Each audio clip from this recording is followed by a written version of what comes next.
증권통 투자 업데이터 시간입니다. 먼저 첫 번째로는 개장 전에 중요한 리포트들 함께 정리해보겠습니다. 오늘도 4가지 종목들 준비되어 있는데요. 첫 번째 종목은 미래에셋증권입니다. 키움증권 리포트가 나왔고요. 지난해 당기순이익 기준으로 봤을 때 2,980억 원으로 전년 대비 55% 정도 감소하게 되면서 컨센서스를 하회하는 실적이 나왔습니다. 일단 대손삼각비와 충당부채 전입액 같이 기타 영업비용 그리고 해외 투자 자산에 대한 투자 부동산 평가 손실에 기인한 실적이었는데요. 올해는 해당의 손실 규모들은 어느 정도 감소할 것이라고 보고 있습니다.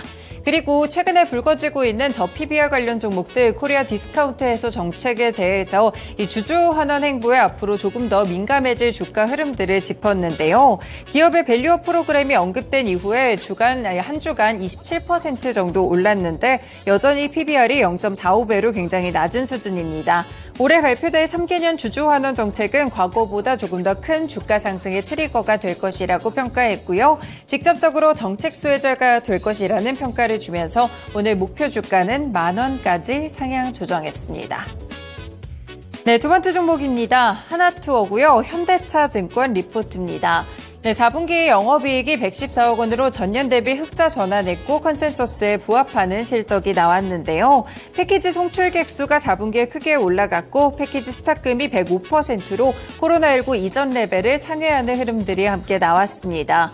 일단 동기간 패키지 단가가 많이 올라갔기 때문인데요. 특히나 그리고 이 온라인 쪽에 패키지 수탁금 비중이 커졌습니다. 동일한 영업인력 하에서 매출을 늘려줘서 이익률과 효율성을 제고하는 역할을 해주고 있는데요. 올해 예상 영업이익도 639억 원으로 사상 최고치를 경신할 것이 유력해 보입니다. 주당 배당금도 1,200원에서 1,600원 정도가 될 것으로 현재 평가가 되고 있는 상황인데요. 업황 회복과 배당금까지 하나투어에 대해서 목표 주가 8만 원까지 상향 조정했습니다. 세 번째 종목 보겠습니다. 고려아연이고요. 삼성증권 리포트입니다. 4분기 영업이익은 1,972억 원으로 전분기 대비 23% 정도 증가했고요. 컨센서스에 부합하는 실적이었습니다. 일단 지난해 3분기까지 꾸준하게 하락했던 아연 가격이 4분기부터 안정화 추세에 들어가게 됐는데요. 연과 동해 판매량이 확대되면서 실적이 회복되고요. 광산업체들의 감산으로 아연 가격의 안정화는 당분간 꾸준하게 이뤄질 것이라고 보고 있습니다.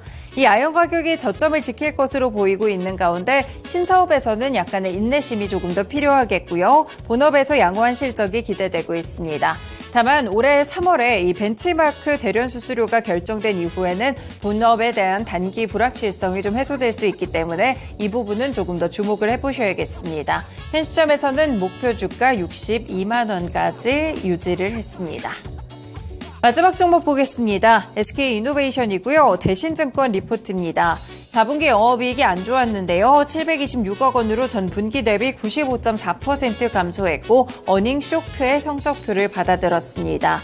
일단 정유 부문에서 영업 손실이 났는데요. 유가가 하락했기 때문에 재고평가 손실로 이어지는 모습이었고요. 배터리 부문의 수익성도 저조했습니다. 문제는 상반기에도 이 어려운 업황이 지속될 것으로 보인다는 점인데요. 메탈 가격 하락에 따라서 부정적인 레깅 효과가 지속되고요. 헝가리 3공장 그리고 중국의 신규 공장 가동에 따라서 초기 비용이 발생하는 점도 피할 수가 없겠습니다. 그래서 수익성 개선은 하반기부터 점진적으로 이뤄질 것이라고 봤고요. 현 시점에서는 목표 주가 18만 원까지 하향 조정했습니다. 네, 이렇게 개장 전에 중요한 리포트들 4가지 함께 정리해드렸습니다. 다음으로는 주요 일정 살펴보시죠.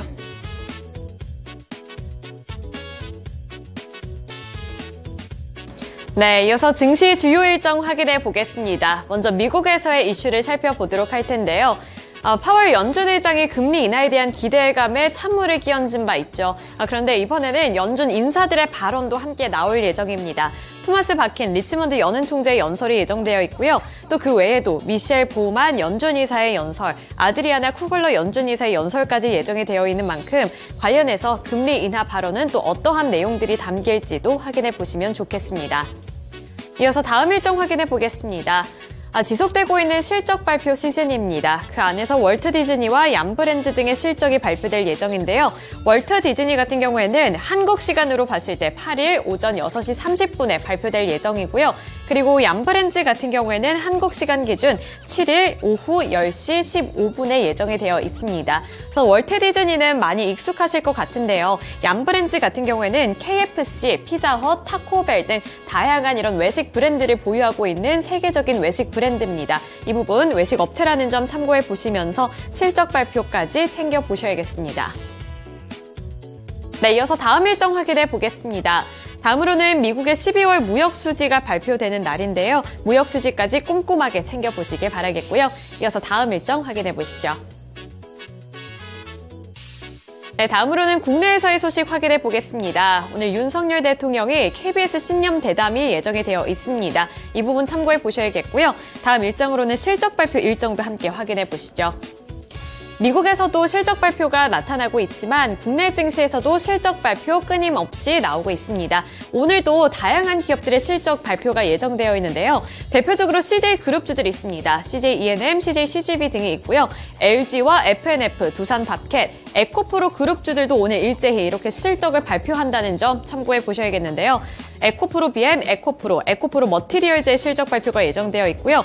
카카오뱅크, 삼성중공업, LIG 넥스원, NC소프트 등 다양한 기업들의 실적 발표가 예정되어 있는 만큼 이 실적에 따라서 또 어떠한 주가 흐름이 나타나게 될지도 확인해 보셔야겠습니다. 네, 다음 일정 확인해 보겠습니다.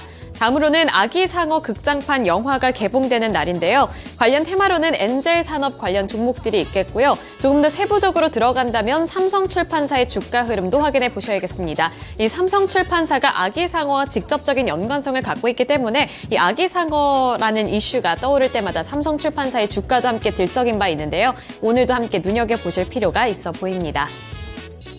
마지막 일정 확인해 보겠습니다. 마지막으로는 대만으로 가볼 텐데요. 대만 증시가 설 연휴로 인해서 휴장을 한다는 점까지 챙겨보셔야겠습니다. 네, 이렇게 국내를 비롯해서 글로벌 증시 주요 일정까지 살펴드렸고요. 지금까지 증권통 투자 업데이터 시간이었습니다.